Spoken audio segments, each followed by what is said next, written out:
అపోస్తలుడైన పౌలు తెస్సలోనీయులకు రాసినటువంటి మొదటి పత్రిక మొదటి అధ్యాయము 2-3 వచనాలు కలిపి ఉన్నాయి. ఈ విధంగా నేను చదువుతా ఉన్నాను. విశ్వాసంతో కూడిన మీ పనిని, ప్రేమతో కూడిన మీ ప్రయాసమును, మన ప్రభువైన యేసుక్రీస్తునందల నిరీక్షణతో కూడిన మీ ఓర్పును మేము మన తండ్రి అయిన దేవుని ఎదుట మానక జ్ఞాపకం చేసుకొనుచు మా ప్రార్థనల యందు మీ విషయమై విజ్ఞాపన చేయొచ్చు మీ అందరి నిమిత్తము ఎల్లప్పుడూ దేవునికి కృతజ్ఞతాస్తుతులు చెల్లించుచున్నాము. ప్రార్థన. పరమందున్న మా తండ్రి, మమ్మల్ని ప్రేమించువాడా, మాతో మాట్లాడువాడా, మీకు వందనాలు. ఇదిగో మీ మాటలను చదివి ధ్యానం చేయడానికి సిద్ధపడుతూ ఉండగా నాలో నుండి మీరు మాత్రమే మాట్లాడి ఇక్కడున్న నీ పిల్లలకు, నీ ప్రజలకు వినబుద్ధి కలిగే మనసునిచ్చి, హృదయంతో మనసులో అది ఆలోచన చేసి గ్రహించి ఆ వాక్యానుసారంగా ఉన్నామా లేదని తెలుసుకుని మారు మనసు పొందకపోతే మారు మనసు, ఒకవేళ పొందిన వారు ఇంకా ఆధ్యాత్మికలు ఎలాగే ఎదగాలనే విషయం తెలుసుకుని మిమ్మల్ని స్తుతించి ఆరాధించే కృప దయచేయమని యేసుక్రీస్తు నామములో ఈ ప్రార్థన అడిగి వేడుకొంచున్నాము తండ్రి. ఆమేన్. గత వారం కాక ముందు వారం మొదటి వచనాన్ని ఈ విధంగా ధ్యానం చేశాం. అందులో అతి ప్రధానమైనది తండ్రి అనే దేవుని యందును ప్రభువైన యేసుక్రీస్తునందు ఉన్న తెస్సలోనియక సంఘం. అంటే సంఘము ఎవరిలో ఉండాలి? తండ్రి అనే దేవుని యందు, ప్రభువైన యేసుక్రీస్తునందు. అంటే తండ్రి ఎవరు, ప్రభువు ఎవరు, ఇద్దరు వేరువేరా అంటే వేరువేరు కాదు. కానీ సంఘము తండ్రి యొక్క ఆజ్ఞలను, కుమారుని యొక్క ఆజ్ఞలను, ఒక రకంగా చెప్పాలంటే దేవుని యొక్క మాటలను పాటించే సంఘంగా ఉండాలి. తెస్సలోనిక సంఘము మరి తండ్రి యందు, ప్రభువైన యేసుక్రీస్తునందు ఉండడం అంటే అది ఒక లొకేషన్ కాదు. సంఘం ఎక్కడ ఉందంటే పలానా చోట ఉందని చెప్పకూడదు. సంఘం అంటే నేనే అని చెప్పాలి. అలా చెప్పగలిగినప్పుడే నువ్వు నిజమైన సంఘం. అయితే ఇక్కడ దేవునితో ఉండడం అంటే దేవునితో ఐక్యత కలిగి ఉండడం, దేవునితో సంబంధం కలిగి ఉండడం, ఓ రకంగా చెప్పాలంటే దేవుడే నీ జీవన ఆధారమై ఉండడం, అది దేవునితో ఉండడం. అటువంటి సంఘాన్ని ఏమంటారంటే దేవుడిలో ఉన్న సంఘము అని అంటారు. సో అటువంటి దేవునిలో ఉన్న తెస్సలోనిక సంఘం గురించి తిమోతి పౌలు భక్తుడికి చెప్పిన ఆ యొక్క రిపోర్ట్ను బట్టి అక్కడ పౌలు ఏం చేస్తున్నాడంటే 2-3 వచనాల్లో 3 ప్రాముఖ్యమైనటువంటి మాటలను జ్ఞాపకం చేశాడు. అందును బట్టి పౌలు కూడా 3 విషయాలను గుర్తు చేసుకుంటున్నాడు. అందులో మీరు చూడండి, మొదటిగా నేను చదువుతున్నాను 2వ వచనం, లెక్క పెట్టండి. విశ్వాసంతో కూడిన మీ పనిని, రెండోది ప్రేమతో కూడిన మీ ప్రయాస, మూడోది మన ప్రభువైన యేసుక్రీస్తునందరి నిరీక్షణతో కూడిన మీ ఓర్పు. ఇది ఆ సంఘానికి ఉన్నటువంటి 3 సద్గుణాలు. ఈరోజు మనం ధ్యానం చేసే అంశం పేరు ఏంటంటే క్రైస్తవ జీవితానికి ఆధారమైనటువంటి గుణాలు. క్రైస్తవ జీవితానికి ఆధారమైనటువంటి గుణాలు. 1 విశ్వాసము, 2 ప్రేమ, 3 నిరీక్షణ. 3 నిరీక్షణ. సో ఈ 3 కూడా ఏ సంఘం కలిగి ఉన్నదంట? తెస్సలోనిక సంఘం కలిగి ఉంది. నిజం చెప్పాలంటే సంఘం అనబడుతున్న ప్రతి ఒక్కరి జీవితాల్లో కూడా ఈ 3 లక్షణాలు ఉండాలి. అది మీలోనూ ఉండాలి, వాక్యాన్ని బోధించే నాలోనూ కూడా ఉన్నప్పుడే నేనైనా మీరైనా అది దేవునికి నిజమైన సంఘం అవుతుంది. ఈ 3 లక్షణాలు తెస్సలోనికలో ఉన్నవారు అందరికీ ఉండడం వల్ల పౌలు కూడా 3 పనులు చేస్తున్నాడంట. చూడండి, ఆ 3 పనులు ఏం చేస్తున్నాడంటే చూడండి, మేము మన తండ్రి అనే దేవుని ఎదుట మానక జ్ఞాపకం చేసుకుంటున్నాం. రెండోది ఏం చేస్తున్నారంట? మా ప్రార్థనల యందు మీ విషయమే విజ్ఞాపన చేయుచున్నాం. మూడోది ఏం చేస్తున్నాడంట? మీ అందరి నిమిత్తము ఎల్లప్పుడూ దేవునికి ఏం చెల్లిస్తున్నాం? కృతజ్ఞతాస్తుతులు చెల్లిస్తున్నాం. అర్థమైందా? తెస్సలోనిక సంఘం 3 సద్గుణాలు కలిగి ఉన్నది. అలాగే పౌలు భక్తుడు కూడా ఈ సంఘాన్ని గురించి 3 ప్రాముఖ్యమైన పనులు కూడా చేస్తున్నాడు. అందులో మొదటిది మానక జ్ఞాపకం చేసుకోవడం, రెండోది వాళ్ళందరి విషయమే రోజు ప్రార్థన చేయడం, మూడోది వాళ్ళందరి నిమిత్తము దేవునికి కృతజ్ఞతాస్తుతులు చెల్లించడం అనేది ఇక్కడ జరుగుతూ ఉంది. కాబట్టి గత వారం గుర్తు చేసిన మాటల గురించి మీకు ఒకసారి చెప్పే ప్రయత్నం చేస్తూ ఉన్నాను. ఏలో తెలుసా, ఇక్కడ తెస్సలోనిక సంఘం అంతా ఈ 3 లక్షణాలు కలిగి ఉందంట. మీరు గమనించారో లేదో, అక్కడ నేను మరలా చదువుతున్నాను చూడండి. ఎక్కడ మన తండ్రి అనే దేవుని ఎదుట మనము జ్ఞాపకం చేసుకుంటూ మా ప్రార్థనలు యందు మీ విషయమై విజ్ఞాపన చేయొచ్చు మీ అందరి నిమిత్తము అని అన్నాడు. అందరి నిమిత్తం అన్నాడా, కొందరి నిమిత్తం అన్నాడా? అంటే ఇప్పుడు సంఘం అంతా, అంటే సంఘంలో ఎంతమంది ఉన్నారో అందరూ కూడా ఈ 3 లక్షణాలు కలిగి ఉన్నారంట. ఏ 3 లక్షణాలు? విశ్వాసము, ప్రేమ, నిరీక్షణ. ఒకవేళ మన సంఘం గురించి మాట్లాడుకుంటే, మరి మన సంఘంలో అందరూ కూడా దేవుడి పట్ల విశ్వాసం కలిగి ఉన్నారా? దేవుడి పట్ల ప్రేమ కలిగి ఉన్నారా? లేదా దైవికమైన ప్రేమ కలిగి ఉన్నారా? లేదా దేవుని బట్టి నిరీక్షణ కలిగి ఉన్నారా? ఒకవేళ కలిగి ఉంటే నేను కూడా మీ అందరి నిమిత్తం అనే మాట వాడడానికి అవకాశం ఉంటుంది. ఓసారి సంఘంగా మనం అందరము అలా ఉన్నామో లేదన్నది ఒకసారి ఆలోచన చేసుకోవాలి. గమనిస్తే ఇక్కడ పౌలు భక్తుడు తెస్సలోనిక సంఘం అందరి నిమిత్తం అన్నాడు. అంటే సంఘం అంతా ఎలా ఉండాలంటే ఇటువంటి లక్షణాలు కలిగి ఉండాలి. అలా కలిగి ఉంటేనే అది తండ్రి అనే దేవుని ఎదుటను ప్రభువు అని యేసుక్రీస్తునందు ఉన్న సంఘం అవుతుంది. కాబట్టి ఈ సద్గుణాలను బట్టి అపోస్తలుడైన పౌలు వాళ్ళ నిమిత్తము మానక జ్ఞాపకం చేసుకుని ప్రతిరోజు ప్రార్థనలో వాళ్ళ గురించి ప్రార్థిస్తూ ఇటువంటి సద్గుణాలు ఇచ్చినటువంటి లక్షణాలు ఎవరిచ్చారు? దేవుడిచ్చాడు. కాబట్టి ఆ దేవునికి ఏం చెల్లిస్తున్నాడంట? కృతజ్ఞతాస్తుతులు చెల్లిస్తున్నాడంట. మీరు గమనించారంటే నీలో ఉన్న అవతల వారిలో ఉన్న ఏ మంచి లక్షణాన్ని బట్టి అయినా సరే మనం దేవునికి ఏం చెల్లించాలా? కృతజ్ఞత చెప్పాలి. ఎందుకంటే అవతల వ్యక్తిలో ఈ మంచి లక్షణం ఇచ్చినందుకు ప్రభువా నీకు కృతజ్ఞతాస్తుతులని చెప్పాలి. ఆ వ్యక్తి నీ వాడు కాకపోవచ్చు, నీకు తెలియని వాడు కావచ్చు, కానీ అతనిలో ఉన్న మంచి లక్షణాన్ని బట్టి మనం దేవునికి ఏం చెల్లించాలా? ఎందుకంటే ఏ మంచి లక్షణమైనా మనలో ఉందంటే అది దేవుడిస్తే తప్ప మన అంతటి మనకి రాదు.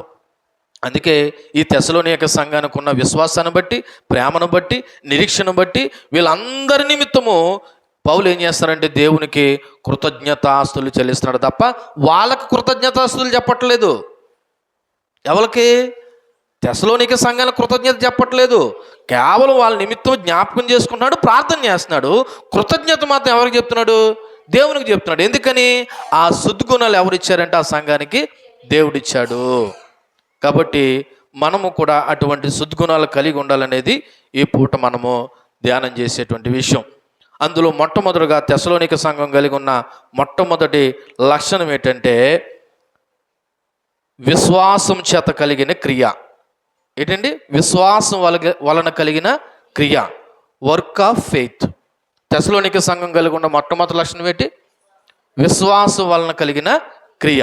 ఏంటి తెస్సలోనిక సంఘం విశ్వాసం వలన కలిగిన క్రియ అంటే మీకు గత వారం గుర్తు చేశాను. వాళ్ళు ప్రభుని నమ్మిన వెంటనే వాళ్ళ విగ్రహాలను విడిచిపెట్టారంట. ఏం విడిచిపెట్టారంట? ఒకసారి మీరు చూడండి. 1వ అధ్యాయము 9వ వచనంలో ఒక మధ్యలో ఒక లైను, మీ యొద్ద మాకెట్టి ప్రవేశం కలిగినో అక్కడి జనులు మమ్మను గూర్చి తెలియజెప్పుచున్నారు, మరియు మీరు విగ్రహాలను విడిచిపెట్టి జీవము గలవాడును సత్యవంతుడగును దేవునికి దాసులైపోయారు. అంటే వీళ్ళు సువార్త విన్నంటనే వీళ్ళు ఏమి విడిచిపెట్టారు? ఎందుకని? అప్పుడు దాకా వాళ్ళు నమ్మిన విశ్వాసం ఏదైతే ఉందో అది అబద్ధమై ఇప్పుడు సత్యం తెలుసుకున్న తర్వాత ఇప్పుడు వాళ్ళ అబద్ధాన్ని ఏం చేశారు? విడిచిపెట్టారు. ఇప్పుడు ఇలా విడిచిపెట్టారు కాబట్టి వాళ్ళు దేవుని మీద ఏం ఉంచగలిగారు? విశ్వాసం ఉంచగలిగారు. ఈ తెస్సలోనిక సంఘానికి గురించి పౌలు భక్తుడు వాళ్ళని మెచ్చుకోవడానికి, ప్రశంసించడానికి కారణం ఏంటంటే వాళ్ళు ప్రభు యొక్క సువార్తను విన్న తర్వాత వాళ్ళు చేసిన మొట్టమొదటి మంచి లక్షణం ఏంటంటే అంతవరకు నమ్మిన విగ్రహాలను ఏం చేశారంట? విడిచిపెట్టేశారు. రెండోది వాళ్ళు ఏం చేశారో తెలుసా? మరి ఇతరులకు సహాయం చేశారు, సేవ చేశారు, మంచి సాక్ష్యం కూడా కలిగి ఉన్నారంట. వీళ్ళని బట్టి పక్కనున్న మాసిదోనియా సంఘం వారు కూడా ఏం చేశారంట? మార్చబడ్డారంట. అటువంటి విశ్వాసాన్ని కలిగి ఉన్నారంట. ఒకసారి ఆలోచన చేయండి. మనము ప్రభువుని నమ్మితే ఆ ప్రభువు నిమిత్తం నువ్వు ఏది విడిచిపెట్టావు? మరలా వేస్తున్నాను ప్రశ్న. ఒకవేళ నువ్వు కానీ నేను కానీ నిజంగా నువ్వు ప్రభువుని నమ్మితే, విశ్వసిస్తే ఆ ప్రభువు విడిచిపెట్టమన్న దాన్ని నువ్వేది విడిచిపెట్టావు? ఎందుకో తెలుసా? దేవునికి ఆయాస్కరమైన ప్రతిదాన్ని మనం ఏం చేయాలి? విడిచిపెట్టాలి. ఒకసారి మిమ్మల్ని అడుగుతున్నాను, మీ హృదయాల్లో మీరు ఒకసారి పరీక్షించుకోండి. ఇగో నేను ప్రభువుని నమ్ముకుని ఈ అక్రమాన్ని విడిచిపెట్టాను, ఈ పాపాన్ని విడిచిపెట్టాను, లేకపోతే దేవునికి ఇష్టం కానిది ఇది విడిచిపెట్టాను అని చెప్పడానికి మన దగ్గర ఏదైనా ఉందా? ఒకవేళ ఉంటే నువ్వు దేవుడి పట్ల నిజమైన విశ్వాసం కలిగి ఉన్నావని అర్థం. కాబట్టి ఈ తెస్సలోనిక సంఘం విశ్వాసం చేత కలిగిన క్రియని ఎందుకన్నానంటే, వీళ్ళు ప్రభువు నమ్మిన వెంటనే వాళ్ళు నమ్మిన లేదా అంతవరకు విశ్వసించిన విగ్రహాలను ఏం చేశారంట? విడిచిపెట్టేశారు. అంటే వాళ్ళు ఏం కనపడ్డది? క్రియ కనపడ్డది. అంటే ఇప్పుడు దేవుడి పట్ల నేను విశ్వాసం కలిగి ఉన్నానంటే నాలో ఏం కనపడాలా? క్రియ కనపడాలా. అందుకే యాకోబు పత్రికలో ఈ విధంగా ఉందో చూడండి ఒకసారి. 2వ అధ్యాయము, యాకోబు పత్రిక 2వ అధ్యాయము 18 వచనం చదువుతున్నాను. 18వ వచనంలో, అయితే ఒకడు నీకు విశ్వాసం ఉన్నది, నాకు క్రియలున్నవి, క్రియలు లేకుండా నీ విశ్వాసం నాకు కనుపరచుము, నేను నా క్రియల చేత నా విశ్వాసాన్ని నీకు కనుపరుతునని చెప్పను. దేవుడు అక్కడే నమ్ముచున్నావు, అలాగ నమ్ముట మంచిదే. దయ్యాలు కూడా నమ్మి వణుకుచున్నవి. వ్యర్థుడా, క్రియలు లేని విశ్వాసము నిష్ఫలమైనదని తెలుసుకుని కోరుచున్నావా? అంటే ఇక్కడ క్రైస్తవుడికి లేదా ప్రభువు నమ్మిన వాడికి విశ్వాసం ఉంటే సరిపోదు, విశ్వాసంతో పాటు ఏముండాలి? క్రియలు ఉండాలి. ఇక్కడ విశ్వాసం అంటే నమ్మకం. ఎవరి పట్ల? దేవుడి పట్ల. నువ్వు దేవుడిని నమ్ముతున్నావు అంటే మీరు అందరూ ఏమంటారు తెలుసా? అవు మేము నమ్ముతున్నావు అంటారు. అలాగైతే దెయ్యాలు కూడా దేవుణ్ణి ఏం చేస్తున్నాయంట? నమ్ముతున్నాయంట. అంటే ఇప్పుడు దెయ్యాలకి నీకు పెద్ద డిఫరెన్స్ ఏముంది? డిఫరెన్స్ ఎక్కడుంటుందో తెలుసా? నమ్మకంతో పాటు క్రియలు ఉన్నప్పుడు దయ్యాల కంటే మనం గొప్పవారు అవుతాం. ఎందుకంటే దయ్యాలు కూడా నమ్ముతున్నాయి. దయ్యాలు కూడా ఒక చోట సాక్ష్యం ఇస్తాయి.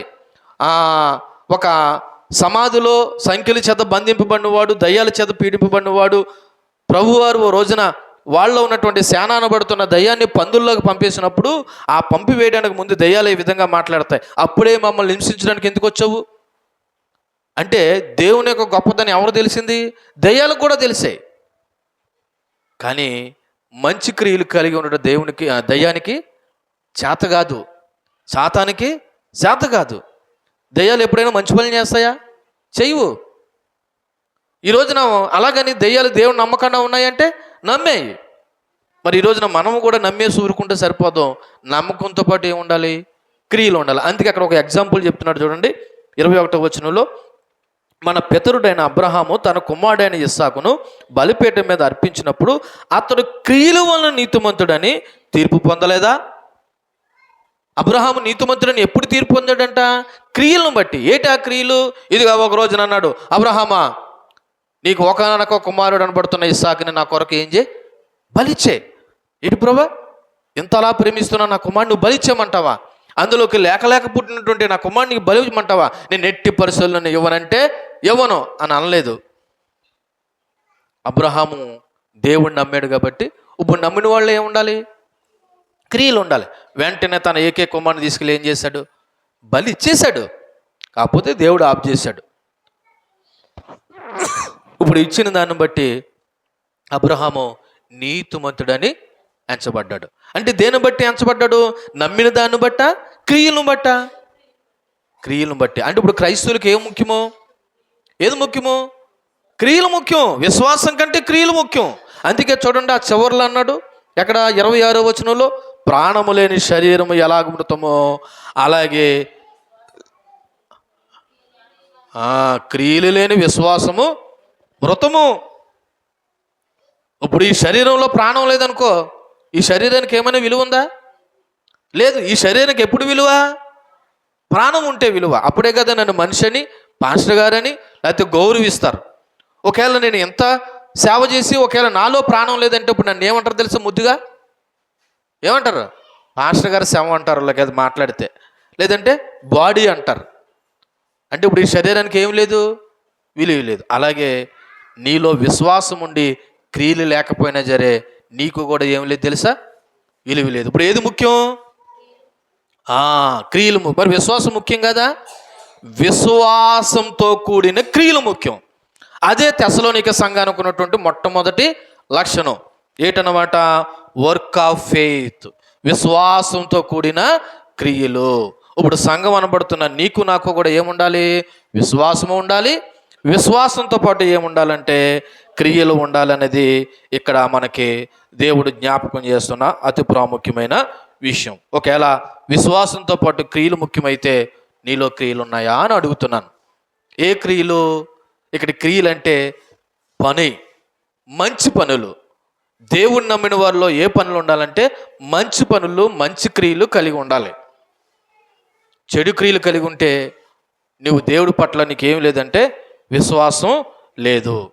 కాబట్టి ఇక్కడ గమనించవలసిన మొట్టమొదటి పాయింట్ ఏంటంటే, నీకు విశ్వాసం ఉందంటే కంపల్సరీ నీలో ఏముండాలి? క్రియలు ఉండాలి.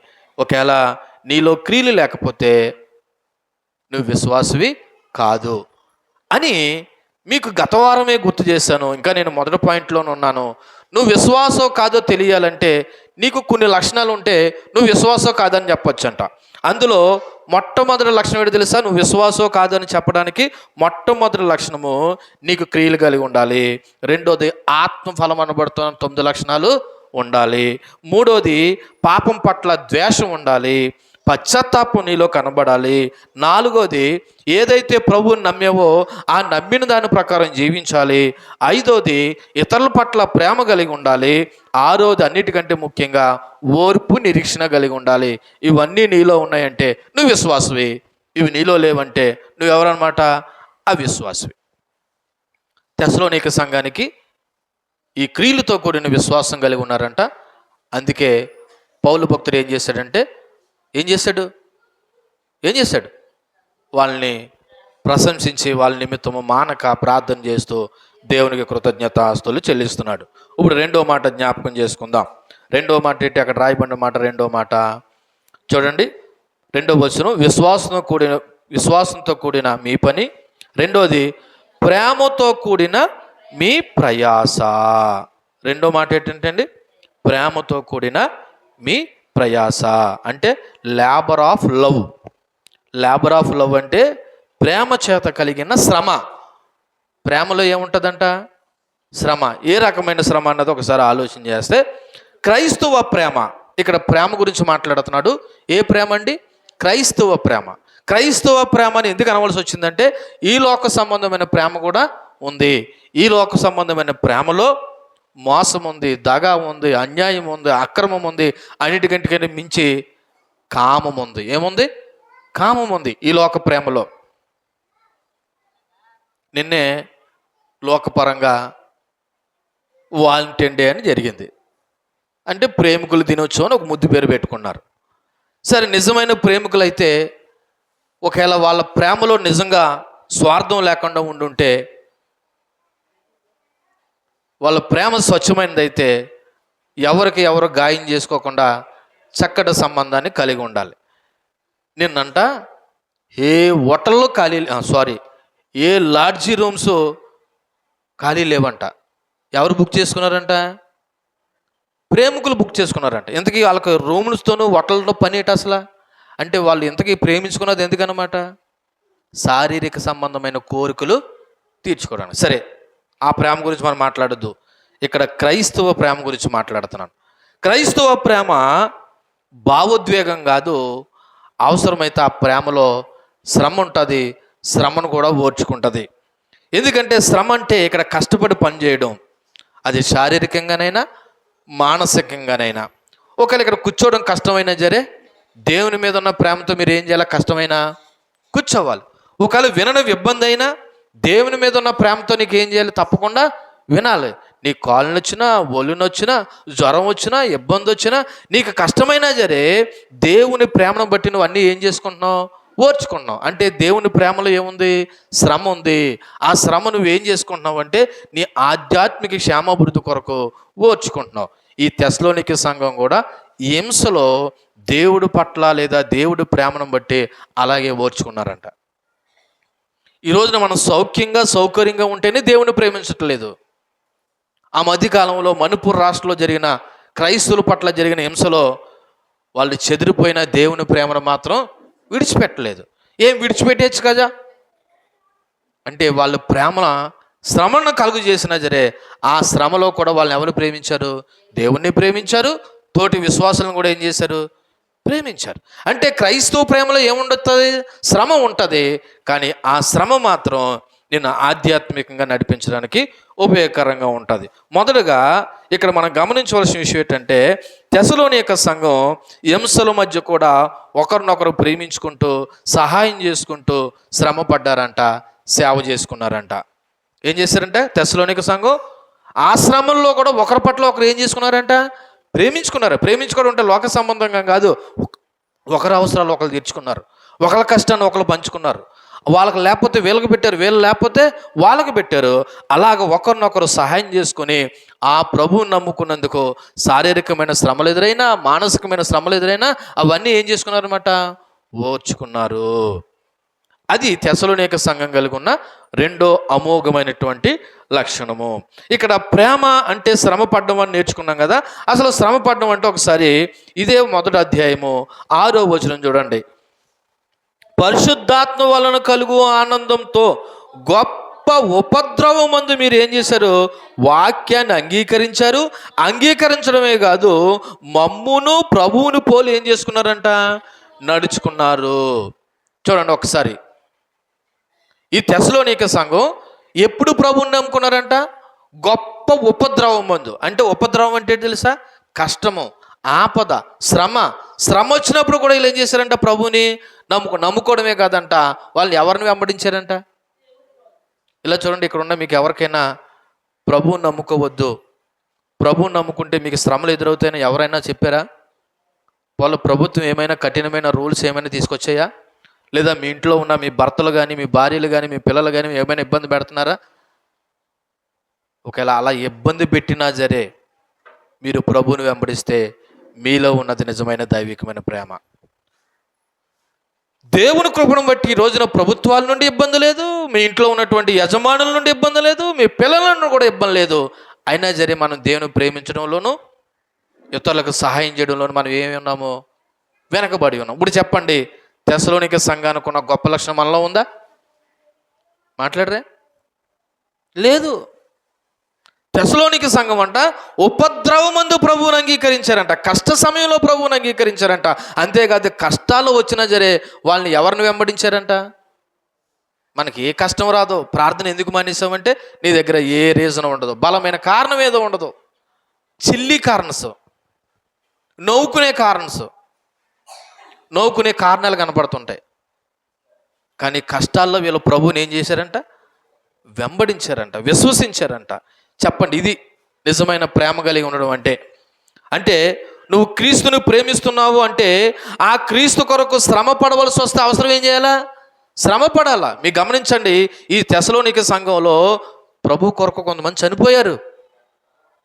ప్రభు నమ్ముకున్నందుకు ఏం చేశారు, చనిపోయారు. మేము ఎట్టి పరిస్థితుల్లోనూ విశ్వాసాన్ని విడిచిపెట్టము, మేము దేవుని ప్రేమను కలిగి ఉండడం మానము అని చెప్పేసి అవసరమైతే ప్రభు కొరకు ఏమైపోయారు, చనిపోయారండి. తెస్సలోనిక సంఘం అలా చేసింది కాబట్టి పౌలు వారిని గురించి మెచ్చుకోవడానికి గల కారణము. ఒకవేళ వీరు శ్రమల్లో విశ్వాసాన్ని కాపాడుకుంటూ ఇతరులను ప్రేమించడం చూసి చాలా గొప్ప సత్యం అని చెప్పాలి. ఈ రోజున మనం బాగుంటేనే ఇతరులను చూడలేకపోతున్నాం, మన దగ్గర ధనము సమృద్ధి ఉంటేనే ఇతరులు చూడలేకపోతున్నాం. కానీ తెస్సలోనిక సంఘం వాళ్ళ దగ్గర ఏమీ లేకపోయినా వాళ్ళు ఉన్న దాంట్లోనే తోటి వారిని ఏం చేశారంట, ప్రేమించారు, ఆదరించారు, ఒకరినొకరు సహాయం చేసుకున్నారు, ఒకరినొకరు గౌరవించుకున్నారు. అన్నిటికంటే ముఖ్యంగా ఎట్టి పరిస్థితులను క్రీస్తుని వెంబడించడం మానేయలేదు. కానీ మనము ఒకరోజు వస్తే ఒకరోజు రాము, ఈ వారం వస్తే వచ్చే వారం రాము. కొంతమంది అయితే చాలా వారాలు బట్టి రావట్లేదు. ఎందుకు రావట్లేదు? నువ్వు పక్కనున్న నువ్వు అడగవు, వాళ్ళు కూడా అవసరం లేదు. అది సంఘం ఎలాగవుతుంది? ఎందుకు రావట్లేదు నువ్వని అడగాల కదా, తోటి విశ్వాసిగా, పక్కనున్న దానిగా. కానీ ఈ సంఘము అలా ఊరుకోలేదంట. వాళ్ళు రాకపోతే నాకెందుకు, వాళ్ళు శ్రమ పడితే నాకెందుకు అని అనుకోలేదంట. ఆ శ్రమలోనే ఒకరినొకరు ఆదరించుకున్నారు, గౌరవించుకున్నారు, సహాయం చేసుకున్నారు. అన్నిటికంటే ముఖ్యంగా ప్రభువుని వెంబడించారు. ఈ లక్షణాలు ఏమీ లేకపోయినా నేను సంఘమే అని మనం జబ్బులు చదువుకుంటాము, చంకలు ఎగరేస్తుంటాం. అయితే నువ్వు నిజంగా దేవుడి పట్ల ప్రేమ కలిగి ఉన్నావా లేదా అనడానికి, లేదా క్రైస్తవ ప్రేమ నీలో ఉందా లేదా అనడానికి కొన్ని రుజువులు చెప్తాను. అందులో మొట్టమొదటిది చూడండి, యోహాను మొదటి పత్రిక 4వ అధ్యాయము 19వ వచనం చూడండి. యోహాను మొదటి పత్రిక 4వ అధ్యాయము 19వ వచనం. ఆయనే మొదట మనల్ని ప్రేమించును గనక మనము ప్రేమించుచున్నాము. ఎవడైనాను నేను దేవుని ప్రేమించుచున్నానని చెప్పి తన సహోదరుని ద్వేషించిన యెడల అతడు అబద్ధికుడగును. తాను చూచిన తన సహోదరుని ప్రేమించిన వాడు తను చూడని దేవుని కూడా ఏం చేయట్లేదు, ప్రేమించలేదు. ఇప్పుడు చూడండి, మన కళ్ళెదురుకుంటున్న మన సహోదరుని ప్రేమించకపోతే, మన సహోదరుడికి సహాయపడకపోతే, మన సహోదరుడు ప్రార్థన రాకుండా మానేస్తుంటే ఎందుకు మానేసావు అని అడగకుండా, వాళ్ళని ప్రభువులో నడిపించకుండా నీ భక్తి నువ్వు చేసేసుకుంటా నువ్వు గొప్పోడువు గొప్పదానివి అని అనుకుంటే నువ్వెవరవో తెలుసా? అబద్ధకుడివి. నువ్వెవరివి? అబద్ధకుడివి. అక్కడ రాయబడిన మాట, మొదట నువ్వు దేవుని ప్రేమించలేదంట, దేవుడే మనల్ని ఏం చేశాడంట? ప్రేమించాడు. నువ్వేమనుకుంటున్నావు తెలుసా? నిన్ను దేవుణ్ణి ఎంత ప్రేమిస్తున్నాను అని అంటావు. నువ్వు ప్రేమించడం కాదు గొప్ప, ఆ పరమ తండ్రి నిన్ను నన్ను ప్రేమించడం గొప్ప. ఒకవేళ నిజంగా నీది దేవుడి పట్ల అంత ప్రేమ ఉంటే నువ్వేం చేయ తెలుసా? నీ తోడు సహోదరుడికి నువ్వేం చేయి? సహాయపడు. నీ తోడు సహోదరుని గౌరవించు. నీ తోడు సహోదరుడి పట్ల మర్యాదగా ఉండు. ఒకవేళ నీ తోడు సహోదరుడు అగ్నిలో ఉండే ఎలాగైతే నాశనం అయిపోతున్నావు పైకి లాపుతామో, అలాగే ప్రార్థన రావడం మానేస్తే లేదా ప్రభువుకు దూరంగా ఉంటే ఎందుకు మానేస్తారు, ఎందుకు రావట్లేదని మనం ఏం చేయాలా? ఏం చేయాలండి? అడగాల. మీరు ఎంతమంది అడుగుతారు ప్రార్థన మానేసిన వాళ్ళు ఎందుకు రావడం మానేస్తారని? మన పక్కనే, ఇంటి పక్కనే మనిషి, ఇంటి ఎదురుగుంటానే అయినా సరే వాళ్ళకు ఎందుకు అడగరో తెలుసా? ఆవిడ ఎలా ప్రశ్న వేస్తుంది, నువ్వు ఎన్నిసార్లు మానేలేదు అని అడుగుతుందేమని. ఎందుకు వచ్చిన గొడవ అని ఏం చేస్తున్నావు? అడగడం మానేస్తున్నావు. అంటే ఇప్పుడు నీలో ఏం లేదు? క్రైస్తవ ప్రేమ లేదు. క్రైస్తవ ప్రేమ నీలో ఉంటే నువ్వు దేవుణ్ణి ప్రేమిస్తావు, నీ తోడు సహోదరుని కూడా ప్రేమిస్తావు. రోమిలికి రాసిన పత్రిక 5వ అధ్యాయము 8వ వచనం చూడండి. రోమిలికి రాసిన పత్రిక 5వ అధ్యాయము 8వ వచనం. అయితే దేవుడు మన ఎడల తన ప్రేమను వెల్లడిపరుచున్నాడు, ఎట్లనగా మనం ఇంకనూ పాపులమై ఉండగా క్రీస్తు మన కొరకు చనిపోయాడు. చూడండి, దేవుడు మన పట్ల చూపిస్తున్న ప్రేమ. క్రీస్తు మన కొరకు ఏమైపోయాడంట?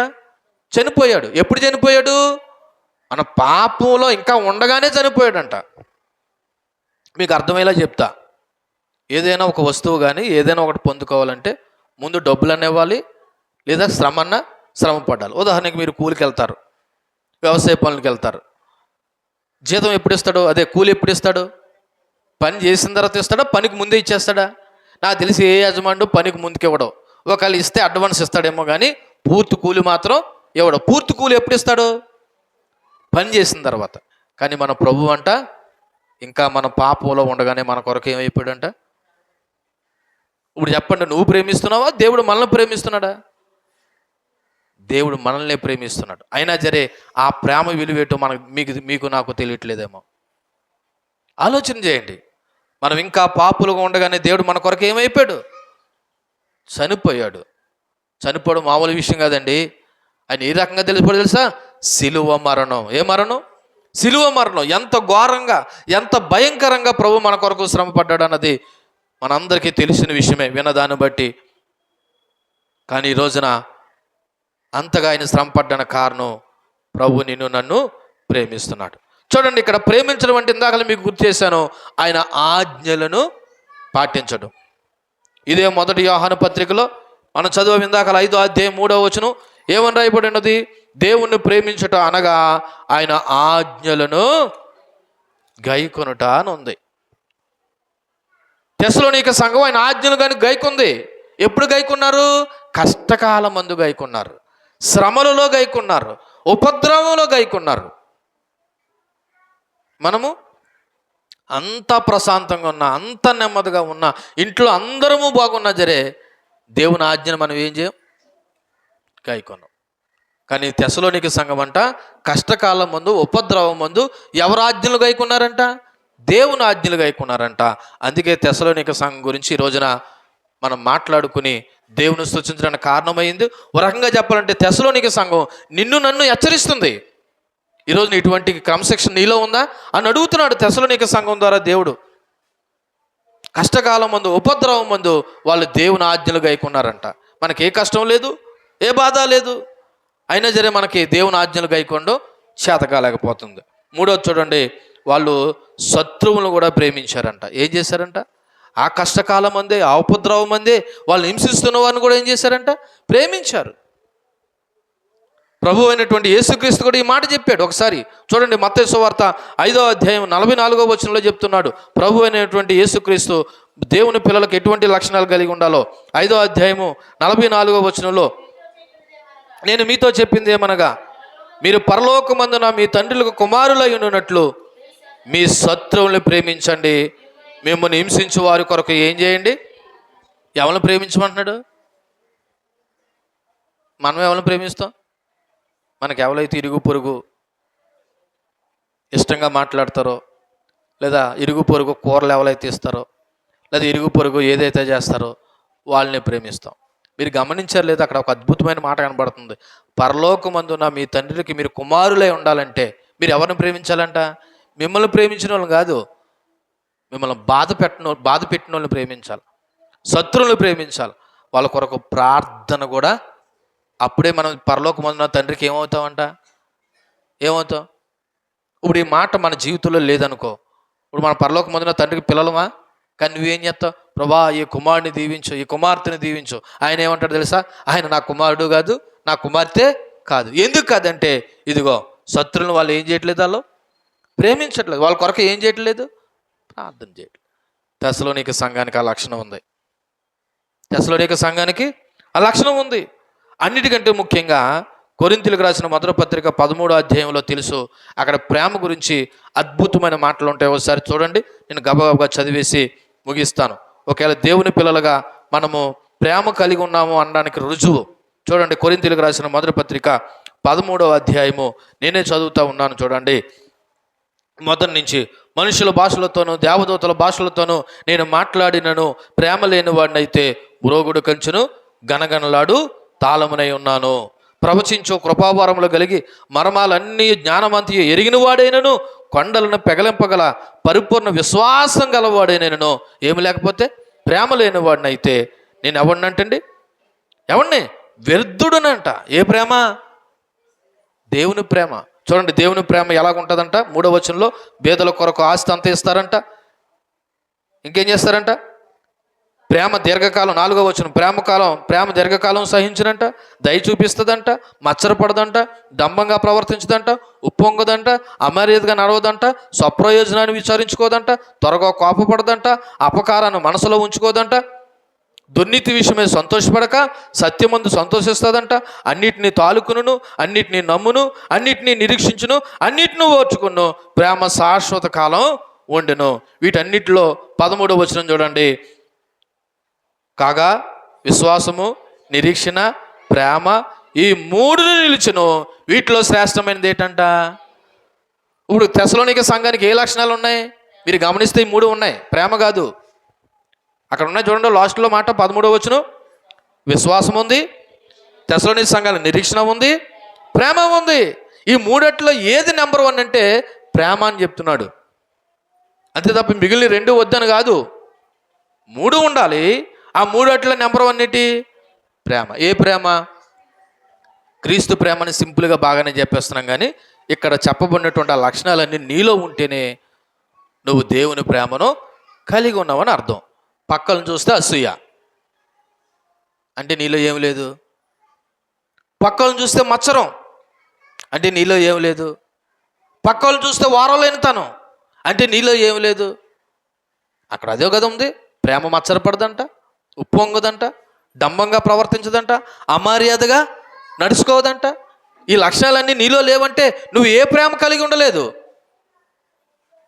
క్రీస్తు ప్రేమ కలిగి ఉండలేదు. ఈ ప్రేమ నువ్వు కలిగి ఉండలేదంటే ఇదిగో తెస్సలోనిక సంఘం కలిగి ఉన్న లక్షణము మనం కూడా కలిగి ఉండలేదని అర్థం. చూడండి, చివరిగా 3వ మాట జ్ఞాపకం చేస్తూ ఉన్నాను. తెస్సలోనిక రాసిన మొదటి పత్రిక 1వ అధ్యాయము 2వ వచనంలో, మొదటిది విశ్వాసంతో కూడిన మీ పనిని, ప్రేమతో కూడిన మీ ప్రయాసను, 3వది మన ప్రభువైన యేసుక్రీస్తునందలి నిరీక్షణతో కూడిన ఓర్పు. 3వది ఏంటంటే అండి? ఓర్పు, పేషెన్సీ. ఓర్చుకోవడం అంటారు తెలుసా? చూడండి, డెలివరీ సమయంలో ముఖ్యంగా కొత్తగా డెలివరీ అవుతున్నటువంటి యవన పిల్లలకి ఆల్రెడీ అనుభవం కలిగినటువంటి తల్లులు ఏం చెప్తారు? అమ్మా కొంచెంసేపు ఓర్చుకో, ఓర్చుకుంటే నువ్వు మంచి బహుమానాన్ని పొందుకుంటావు అని అంటారా లేదా? అంటే ఓర్చుకోవడం వల్ల నీకేం కలుగుతుంది? మేలు కలుగుతుంది. ఇక్కడ కూడా ఒక మాట చెప్తా ఉన్నాడు. ఆ మాట ఏంటంటే క్రీస్తునందల నిరీక్షణ ద్వారా ఓర్పు కలిగి ఉండాలంట. అంటే నిరీక్షణ వల్ల నీకేం కలగాలంటే ఓర్పు కలగాలి. ఇక్కడ నిరీక్షణ అంటే యేసు రెండో రాకడ కొరకు, పరలోక ఆశీర్వాదాల కొరకు, తీర్పు జరిగే విషయం కొరకు మనం ఏం చేయాలి? ఓర్చుకోవాలి. ప్రభువు వస్తాడంట, ఎప్పుడు వస్తాడో ఏటో, ఎందుకులే వచ్చినప్పుడు చూసుకుందాంలే అనుకుంటే నువ్వు బుద్ధి లేని కన్యకివి. తెలుసు కదా, 10 మంది కన్యకులు ఉన్నారంట. అందులో 5 నిరీక్షణతో ఓర్చుకుని ప్రభు ఎప్పుడు వస్తాడా, ఎప్పుడు వచ్చినా పర్లేదని వాళ్ళు ఏం చేసుకున్నారంట? ఎదురు చూస్తూ ఉన్నారంట. మరో 5 ఉన్నారంట, వచ్చినప్పుడు చూద్దాంలే, వచ్చినప్పుడు చూద్దాం. అంటే వాళ్ళలో ఏమి లేదు? ఓర్పు లేదు, నిరీక్షణ లేదు. ఒకవేళ నిరీక్షణ ఉన్న వాళ్ళు ఓర్చుకునే గుణము లేదు. ప్రభు రెండోసారి వస్తాడని ఎప్పుడు నుంచి చెప్తున్నారో? ఆల్రెడీ 2026 సంవత్సరం వచ్చేసింది. వస్తాడా పోతాడా మనకి ఎందుకు వచ్చినలే, ఈలోగా మనం చక్క పెట్టుకోవాల్సినవి చక్క పెట్టుకుందాం అనుకుంటే నీళ్ళలో ఏం లేదు తెలుసా? ఫస్ట్ నిరీక్షణ లేదు, రెండోది ఓర్పు కూడా లేదు. ఈ రోజున పరలోక సంబంధమైన ఆశీర్వాదాల కంటే భూలోక సంబంధమైన ఆశీర్వాదాల కొరకే ప్రభుని ప్రేమను, ప్రభు విశ్వాసాన్ని, ప్రభు ఓర్పును ఇవన్నీ విడిచిపెట్టేసి ఈరోజున భూలోకంలో బ్రతకడానికి ఆరాటపడుతున్నారు. మీకు విషయం తెలుసా? యేసు ప్రభు మన కొరకు శరీరధారిగా ఈ లోకానికి రావడానికి, మన కొరకు మరణించడానికి ఆయన ఇంచుమించు 2000 సంవత్సరాలు పైమాటే ఓర్చుకున్నాడు. నిజానికి మనిషి ఎప్పుడు పాపం చేశాడు? ఏదేను తోటలో పాపం చేశాడు. కానీ ఆయన ఎన్ని సంవత్సరాలు ఓర్చుకుని టైం చూసుకుని ఏం చేశాడు? మనందరి నిమిత్తం ఈ లోకానికి వచ్చాడు. మరలా దేవుడు టైం చూసుకుని ఒక రోజున రెండో మారు రాబోతున్నాడు. ఈలోగా నీకేం ఉండాలి తెలుసా? నిరీక్షణ ఉండాలి. నిరీక్షణతో పాటు ఓర్పు ఉండాలి. ఇక్కడ ఓర్పు అంటే ఓడిపోకుండా నిలబడ్డం. ఓర్పు అంటే ఏంటి? ఓడిపోకుండా నిలబడ్డం. ఏంటి ఓడిపోకుండా?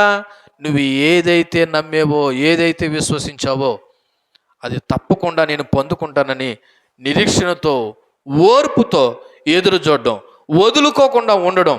ఒక రకంగా చెప్పాలంటే ఇది ఒక అత్యధికమైనటువంటి భారంతో కూడినటువంటి, ఒక నిరీక్షణతో కూడినటువంటి ఓర్పు అనే విషయం చెప్పాలి.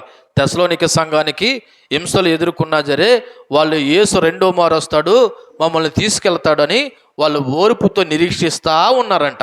అందుకే ఒకసారి మీరు చూడండి, ఆ తెస్సలోనికి రాసినటువంటి మొదటి పత్రికే 4వ అధ్యాయము 13వ వచనం ఈ విధంగా రాయబడి ఉన్నది. సహోదరులారా, నిరీక్షణ లేని ఇతరుల వలె మీరు దుఃఖపడకుండా నిమిత్తము నిద్రించుతున్న వారిని గురించి మీరు తెలియకుండా మాకు ఇష్టం లేదు అనే మాట ఎందుకు రాశాడంటే, మీరు ఏదైతే నిరీక్షిస్తున్నారో అది వాస్తవం. ఈ రోజున ప్రభు కొరకు ఎవరైతే చనిపోయారో అది రెండో రాకడలో వాళ్ళందరూ కూడా ప్రభు వెంబడి రాబోతున్నారు. కాబట్టి మీరు నిరీక్షణ విడిచిపెట్టకండి అని చెప్తున్నాడు. మీరు ఓర్పుని విడిచిపెట్టకండి అని చెప్తున్నాడు. క్రైస్తవ సంఘానికి ఏముండాలా? ఓర్పు ఉండాలి, నిరీక్షణ ఉండాలి. ఏంటి నిరీక్షణ? ప్రభు వస్తాడు, నన్ను తీసుకెళ్తాడు. పాటలు పాడడం కాదు, యేసు రాజుగా వస్తున్నాడు. తర్వాత భూలోకం నశించిపోద్దా? భూలోకం అంతా తెలుసుకుంటారు. భూలోకం అంతా తెలుసుకోవడం ముఖ్యం కాదు, కానీ నువ్వు ప్రభువుతో వెళ్ళడం చాలా ముఖ్యం. ఒక రోజున నెత్తు నోరు కొట్టుకుని ప్రభువంశం అంతా ఎలా తెలుసుకుంటుంది.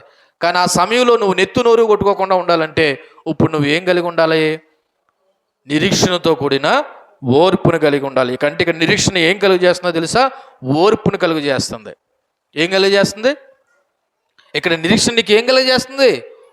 ఓర్పును కలిగి చేస్తుంది. కాబట్టి మనము ఈ 3 సుగుణాలు ఆధారం చేసుకుని, ఈ 3 సుగుణాలు యేసుక్రీస్తునందు ఉన్నాయి, అలాగే మనలోనూ కూడా ఉండాలి, అలాగే సంఘం కూడా కలిగి ఉండాలి. తెస్సలోనిక సంఘానికి ఈ 3 సుగుణాలు ఉన్నాయి. కాబట్టి తెస్సలోనికలు గతంలో వారు సువార్తను విన్నప్పుడు క్రీస్తునందు విశ్వాసం ఉంచారు. ప్రస్తుతం ముందు వాళ్ళ వర్తమానంలో క్రీస్తును ప్రేమిస్తున్నారు. భవిష్యత్తులో ఆయన రెండో మారు రాబోతున్నారని ఆయన రాకడ కొరకు నిరీక్షించారు. మీకు అర్థమయ్యేలా చెప్పనా? ఇలా చూడండి, నన్నే చూడండి. గతంలో ఒక 20 సంవత్సరాల క్రితం దేవుడు సువార్త విని రక్షింపబడ్డాను. ఎప్పుడు? గతంలో ఓ 20 సంవత్సరాల క్రితం దేవుడు సువార్త విని ఏం చేశాను? రక్షింపబడ్డానంటే నేను ప్రభువులో ఏముంచాను? విశ్వాసం ఉంచాను. ఇప్పుడు గతం కాదు కదా, ఇప్పుడు ఉన్నదేంటి? ప్రస్తుతం వర్తమానం. ఇప్పుడు ఈ వర్తమానంలో నేను ఏం చేయాలా? నేను నమ్మినది వాస్తవం అయితే ప్రభుని ప్రేమించాల. నేను నమ్మినది వాస్తవం అయితే 20 సంవత్సరాల క్రితం నేను ఏ ప్రభువునైతే నమ్మానో ఆ ప్రభువుని నమ్మినది వాస్తవం అయితే ప్రస్తుతం నేను ఏం చేయాలా? ఎవరిని ప్రేమించాలా? యేసుక్రీస్తుని ప్రేమించాలి. ఇంక భవిష్యత్తు ఏంటంటారు చెప్పంటారా? ప్రభు రెండో మారు వస్తాడు, ఆయన నన్ను తీసుకెళ్తాడని నిరీక్షణ కలిగి ఉండాలి. ఈ మూడు నాలో ఉన్నప్పుడే నేను క్రీస్తులో ఉన్నట్లు లెక్క. అర్థమైందా? 20 సంవత్సరాల క్రితం ప్రభువుని నమ్మాను, ప్రస్తుతానికి ప్రభువుని ప్రేమిస్తున్నాను, భవిష్యత్తులో దేవుడు వస్తాడని ఒక నిరీక్షణతో ఎదురు చూస్తున్నాను. ఈ మూడు నాలో ఉంటే నేను ప్రభువులో ఉన్నట్లు లెక్క, ఆ సంఘం క్రీస్తులో ఉన్నట్లు లెక్క. నువ్వు గతంలో ప్రభువుని నమ్మకపోయి, ప్రస్తుతం ప్రభు ప్రేమను చూపించకపోయి, లేదా ప్రభు యొక్క ఆజ్ఞలను పాటించకపోయి, భవిష్యత్తు కొరకు నీ నిరీక్షణ లేదనుకో, నువ్వు క్రీస్తునందు ఉన్న సంఘము కాదు అనే విషయం జ్ఞాపకం చేసుకోవాలి. కానీ తెస్సలోనిక సంఘం ఎలా ఉంది కాబట్టి పౌలు వారిని బట్టి దేవునికి కృతజ్ఞతాస్తులు చెల్లిస్తున్నాడు. నేను ముగించే ముందు ఒకసారి గుర్తు చేస్తున్నాను. నిజమైన క్రైస్తవ జీవితంలో విశ్వాసం వల్ల క్రియలు కలిగి ఉంటారు, ప్రేమ వల్ల శ్రమ అనుభవిస్తారు, నిరీక్షణ వల్ల ఓర్పు కలిగి ఉంటారు. ఇప్పుడు చెప్పండి, నీలో క్రీస్తు పట్ల విశ్వాసం ఉందా? ఉండడానికి నీలో రుజువులు ఉన్నాయా? నీలో క్రీస్తు ప్రేమ ఉందా? ఉంటే హింసలు కానీ బాధలు కానీ భరిస్తున్నావా? మూడోది, నీలో నిరీక్షణ ఉంటే క్రీస్తు రెండో రాకడ కొరకు సిద్ధంగా ఉన్నావా? ఒకవేళ ఈరోజే చనిపోతే, ప్రభు రావడం కొద్ది ఆలస్యం అవ్వచ్చు, ఒకవేళ నువ్వే చనిపోతే నేను ప్రభు సన్నిధానంలో ఉంటానని నిరీక్షణ నీకు ఉందా అన్న ఒక ప్రశ్న వేసుకోవాలి. చివరగా ఈ మూడో లక్షణం యొక్క మాట, మనలో నిరీక్షణ ఉంది, ఓర్పు ఉంది అనడానికి కొన్ని రుజువులు చెప్పేసి నేను ముగిస్తాను. ఒకవేళ ఈ రుజువులు కానీ నీలో ఉంటే నీలో నిరీక్షణ ఓర్పు ఉందని అర్థం. ఇక నిరీక్షణ అంటే కేవలం కోరిక మాత్రమే కాదు, ఆశ మాత్రమే కాదు, దేవుని వాగ్దానాలపై ఆధారపడి జీవించడం. ప్రభు రెండోసారి వస్తాడు అని అనడం కాదు, అలాగ అంటున్నానని చెప్పేసి నువ్వు ఆశ ఉండడం కాదు, ఆ నమ్మిన దానిపై నువ్వు ఏం చేయాలంటే ఆధారపడి ఉండాలి. అంటే కష్టం వచ్చినా, హింసలు వచ్చినా, పరీక్షలు ఎదురైనా ఓర్చుకుని దీర్ఘశాంతం వహించాలి. రెండోది, మరణము దుఃఖము మధ్యలో ఒకవేళ భిన్నమైన విశ్వాస సంబంధమైనటువంటి శాంతి నువ్వు కలిగి ఉండాలి.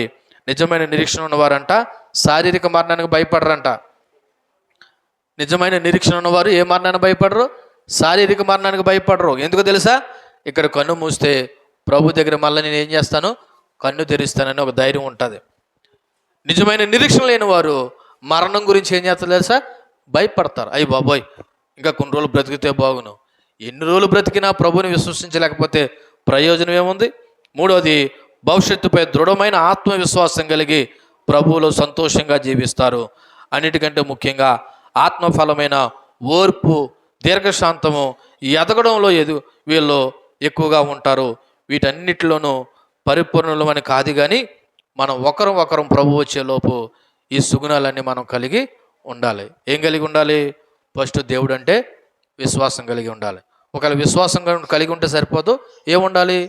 క్రియలు ఉండాలి. రెండోది, ఒకవేళ నిజంగా నువ్వు ప్రభువు నమ్మితే నువ్వేం చేయాలి? ప్రేమించాలి. దేవుణ్ణి ప్రేమించాలి, తోటివారిని కూడా ప్రేమించాలి, శత్రువులను కూడా ప్రేమించాలి. ఆ ప్రేమలో నీకు కష్టం వచ్చినా సరే నువ్వేం చేయాలంటే శ్రమ పడాలి. మూడోది, ప్రభువు వస్తాడనే నిరీక్షణ ఉండాలి. అందుకొరకు నీకేం ఉండాలంటే ఓర్పు ఉండాలి. ఏముండాలి? ఓర్పు ఉండాలి. ఈ మూడు తెస్సలోనిక సంఘం కలిగి ఉంది. అటువంటి లక్షణాలు నువ్వు నేను కలిగి ఉంటే తెస్సలోనికను పౌలు ఎలా మెచ్చుకున్నాడో ప్రభు నిన్ను నన్ను కూడా అలాగా మెచ్చుకుంటాడు. కాబట్టి సంగమా, ఒకసారి మీ అందరి ముందర ఈ ప్రశ్న వేసి నేను ముగిస్తున్నాను. ప్రభువును నమ్మేవా? మీరందరూ అడ్డంగా బుర్రూపుతారు, మేము నమ్మేవండి. మీరు నమ్మారంటే మీలో కంపల్సరీ ఏం కనబడాలి? క్రియలు కనబడాలి. ఆ క్రియలు లేకపోతే నువ్వు ఎవరిని నమ్మలేదు, దేవుణ్ణి నమ్మాలి. రెండోది, ప్రభువుని ప్రేమిస్తున్నావా? ఒకవేళ ప్రభువుని ప్రేమిస్తే ఏం చేయాలి? నీ తోటి సహోదరుని ప్రేమించాలి, శత్రువును సహితము ప్రేమించాలి, ప్రార్థించాలి. కష్టం వచ్చినా నష్టం వచ్చినా నువ్వు శ్రమ పడ్డానికి సిద్ధంగా ఉండాలి. మూడోది, నువ్వు ప్రభు రెండో మారు వస్తాడని ఒక నిరీక్షణ కలిగి ఉన్నావా? ఒకవేళ కలిగి ఉంటే ఆ ప్రభు ఎప్పుడు వస్తాడో తెలియదు కాబట్టి అంతవరకు నీలో ఏముండాలంటే ఓర్పు కలిగి ఉండాలి. ఆ ఓర్పు నీలో లేకపోతే నువ్వు ప్రభు కొరకు నిరీక్షణ కలిగి ఉండలేదని అర్థం. ఈ 3 లక్షణాలు కలిగి ఉన్న వాళ్ళే నిజమైన క్రైస్తవ సంఘం. అటువంటి సంఘం క్రీస్తునందు ఉంది, రేపటి దినాన పరమందు కూడా ఉంటుంది. దేవుడి మాటలు మనకులో దీవించి ఫలింపచేయనుగాక. ఆమేన్. కళ్ళు మూసుకోండి. చెప్పబడిన వాక్యాన్ని బట్టి ఒకసారి మనం నెమరు వేసుకుందాం, లేదా స్వీయ పరీక్ష చేసుకుందాం, లేదా పరిశీలన చేసుకుందాం.